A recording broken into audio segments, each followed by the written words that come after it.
मुंबई के विरार में स्थित ग्लोबल सिटी, यहीं पर पैराडाइज सोसाइटी के फ्लैट बने हुए हैं जिनमें सैकड़ों लोग रहते हैं। 20 जनवरी 2019 की बात है कि सोसाइटी में रहने वाले लोग जब नीचे आ जा रहे थे तभी उन्हें तेज बदबू आती महसूस हुई।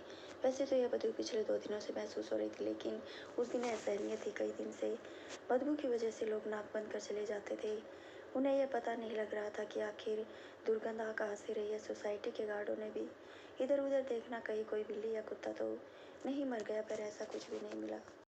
20 जनवरी को 11 बजे के करीब सोसाइटी के लोग इकट्ठा हुए और यह पता लगाने में जुट गए कि आखिर बदबू आ कहाँ से रही है। तो थोड़ी देर की कोशिश के बाद उन्हें पता चल गया कि बदबू और कहीं से नहीं बल्कि सेप्टिक टैंक के चैम्बर से आ रही है। किस फ्लैट की टॉयलेट का पाइप बंद है, यह पता लगाने और उसे खुलवाने के लिए सोसाइटी के लोगों ने 2 सफाई कर्मचारियों को भी बुला लिया।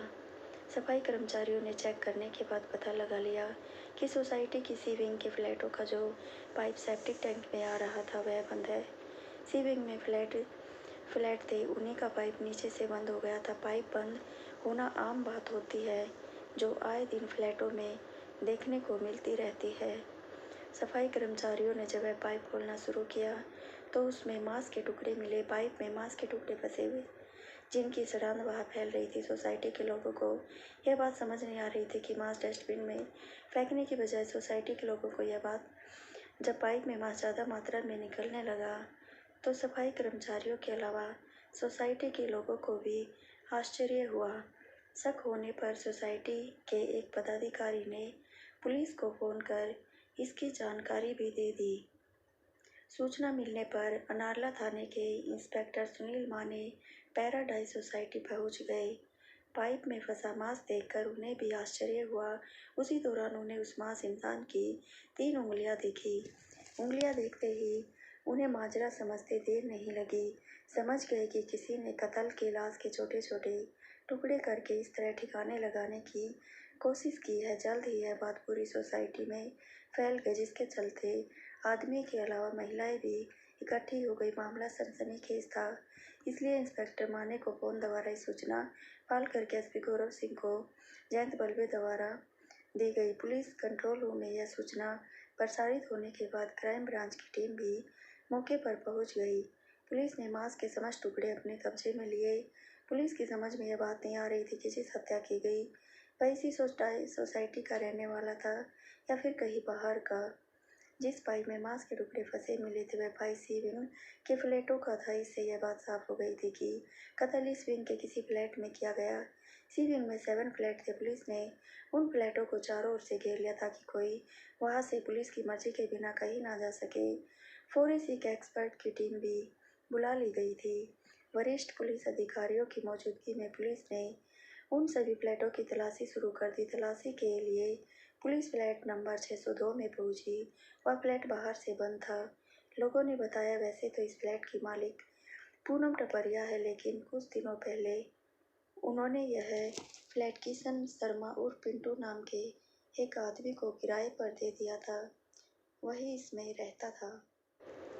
किशन शर्मा उस समय वहाँ नहीं था, इसलिए सोसाइटी के लोगों की मौजूदगी में पुलिस ने उस फ्लैट का ताला तोड़कर तलाशी ली तो वहाँ इंसान की कुछ हड्डियाँ मिली। इससे इस बात की पुष्टि हो गई कि कत्ल इसी फ्लैट में किया गया था। कत्ल किसका किया गया था, यह जानकारी किशन शर्मा से पूछताछ के बाद ही मिल सकती थी। फिलहाल पुलिस ने मांस के टुकड़े, हड्डियाँ आदि अपने कब्जे में ले ली थी। थोड़ी कोशिश करके पुलिस को किशन शर्मा उर्फ पिंटू का फ़ोन नंबर मिल गया।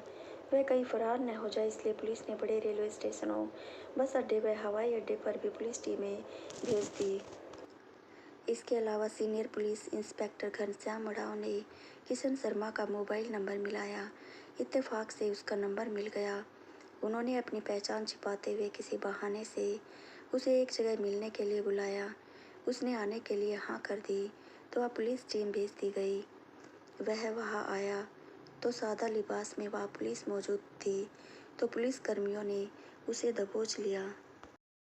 40 वर्षीय किशन शर्मा को हिरासत में लेकर पुलिस थाने लौट आई। एसपी गौरव सिंह की मौजूदगी में जब उससे उसके फ्लैट नंबर 602 में मिली मानव हड्डियों और मांस के बारे में पूछताछ की गई तो थोड़ी सी सख्ती के बाद उसने स्वीकार कर लिया कि उसने अपने 58 वर्षीय लंगोटिया यार गणेश विट्ठल कोलटकर की हत्या कर दी थी।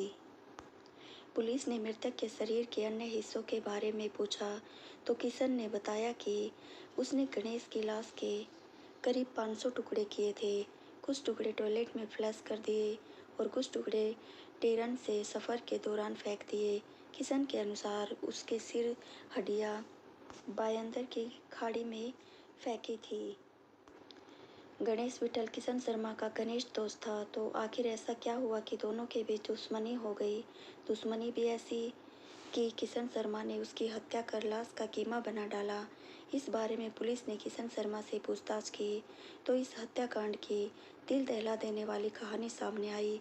किशन शर्मा मुंबई के सांता क्रूज इलाके में अपनी पत्नी के साथ 2 बच्चों के साथ रहता था। उसने मुंबई विश्वविद्यालय से मानव शरीर रचना एवं क्रिया विज्ञान में सर्टिफिकेट कोर्स किया था, लेकिन अपने कोर्स के मुताबिक उसकी कहीं नौकरी नहीं लगी तो वह शेयर मार्केट में काम करने लगा। करीब 8 महीने पहले उसकी मुलाकात थाने जिले की मीरा रोड की आविष्कार सोसाइटी में रहने वाले गणेश विट्ठल कोलटकर से हुई, जो बाद में गहरी दोस्ती में तब्दील हो गई। गणेश की अपनी छोटी सी प्रिंटिंग प्रेस थी। एक दिन गणेश ने किशन शर्मा से कहा कि अगर वह प्रिंटिंग प्रेस के काम में 1 लाख रुपए लगा दे तो पार्टनरशिप में प्रिंटिंग प्रेस धंधा किया जा सकता है। किशन इस बात पर राजी हो गया और उसने 1 लाख रुपए अपने दोस्त गणेश को दे दिए। इसके बाद दोनों दोस्त मिलकर धंधा करने लगे। किशन मार्केट का काम देखता था। कुछ दिनों तक तो दोनों की साझेदारी ईमानदारी से चलती रही, पर जल्द ही गणेश के मन में लालच आ गया। वह हिसाब में हेरा फेरी करने लगा। किशन को इस बात का आभास हुआ तो उसने साझेदारी में काम करने से मना करते हुए गणेश से अपने 1 लाख रुपए वापस मांगे। काफ़ी कहने के बाद गणेश ने उसके 40,000 तो दिए, लेकिन 60,000 वह लौटाने का नाम नहीं ले रहा था। किशन जब भी बाकी पैसे मांगता तो वह कोई न कोई बहाना बना देता। वह उसे लगातार टालता रहा। इसी दौरान किशन को सूचना मिली कि गणेश 56 साल की उम्र में शादी करने वाला है। इस बारे में किशन ने उससे बात की तो गणेश ने साफ कह दिया कि अभी उसके पास पैसे नहीं है, पहले वह शादी करेगा, इसके बाद पैसों की व्यवस्था हो जाएगी तो दे देगा। गणेश की यह बात किशन को बहुत बुरी लगी। वह समझ गया कि गणेश के पास पैसे तो है, लेकिन वह देना नहीं चाहता। लिहाजा उसने दोस्त को सबक सिखाने की ठान ली। उसने तय कर लिया कि वह गणेश को ठिकाने लगाएगा। योजना बनाने के बाद उसने विरार क्षेत्र की पैराडाइज सोसाइटी में फ्लैट नंबर 602 किराए पर ले लिया। वह फ्लैट पूनम टपरिया नाम की महिला का था। किशन कभी कभी अकेला ही उस फ्लैट में सोने के लिए चला आता था। योजना के अनुसार 16 जनवरी 2019 को किशन शर्मा अपने दोस्त गणेश विट्ठल कोलटकर को लेकर पैराडाइज सोसाइटी के फ्लैट में गया। फ्लैट में घुसते ही किशन ने उसके अपने 60,000 रुपये मांगे। इसी बात पर दोनों के बीच झगड़ा हो गया। झगड़े के दौरान किशन ने कमरे में रखा डंडा गणेश के सिर पर मारा। एक ही प्रहार में गणेश फर्श पर गिर गया और कुछ ही देर में गणेश की मौत हो जाने के बाद किशन के सामने सबसे बड़ी समस्या उसकी लाश को ठिकाने लगाने की थी। इसके लिए उसने assistant police inspector Ashwini Bindre गोरे की हत्या से संबंधित जानकारियां इकट्ठा की ताकि पुलिस को आसानी से गुमराह किया जा सके। उसने यूट्यूब पर भी डेड बॉडी को ठिकाने लगाने के वीडियो देखे। उनमें से उसे एक वीडियो पसंद आया जिसमें लाश को छोटे छोटे टुकड़ों में काटकर उन्हें ठिकाने लगाने का तरीका बताया गया था। यह तरीका उसे आसान भी लगा क्योंकि वह मानव शरीर रचना एवं क्रिया विज्ञान की पढ़ाई कर चुका था। इसके लिए तेजधार चाकू की ज़रूरत थी। किशन शर्मा सांता क्रूज इलाके की एक दुकान से बड़ा सा चाकू और चाकू को तेज करने वाला पत्थर खरीद लाया। फ्लैट पर पहुंचकर किशन शर्मा ने सबसे पहले गणेश विट्ठल को की लाश का सिर धड़ से अलग कर उसे एक पॉलीथीन में रख लिया। इसके बाद उसने लाश के 500 से अधिक टुकड़े कर दिए। शरीर की हड्डियों और पसलियों को उसने तोड़कर अलग कर लिया। वह मांस के टुकड़ों को टॉयलेट में फ्लश कर डालता रहा। सिर और हड्डियां उसने बायंदर की खाड़ी में फेंक दी। कुछ हड्डियां उसने पॉलीथीन की थैली में भरकर ट्रेन से सफ़र के दौरान रास्ते में फेंक दी थी। उसका फ़ोन भी उसने तोड़कर फेंक दिया था। उधर गणेश विठल कई दिनों से घर नहीं पहुंचा तो उसकी बहन अंधा गोखले परेशान हो गई। उसने भाई को फ़ोन करने की कोशिश की, लेकिन उसका फ़ोन बंद मिला। वह फिर 20 जनवरी को मीरा रोड के नया नगर थाने पहुंची और पिछले 4 दिनों से लापता चल रहे भाई गणेश विठल की गुमशुदगी दर्ज करा दी। पुलिस ने किशन शर्मा से पूछताछ के बाद गणेश विठल का सिर बरामद करने की कोशिश की, लेकिन वह नहीं मिला। अंतर जरूरी सबूत जुटाने के बाद हत्यारोपी किशन शर्मा को न्यायालय में पेश कर जेल भेज दिया गया। पुलिस मामले की तफ्तीश कर रही है।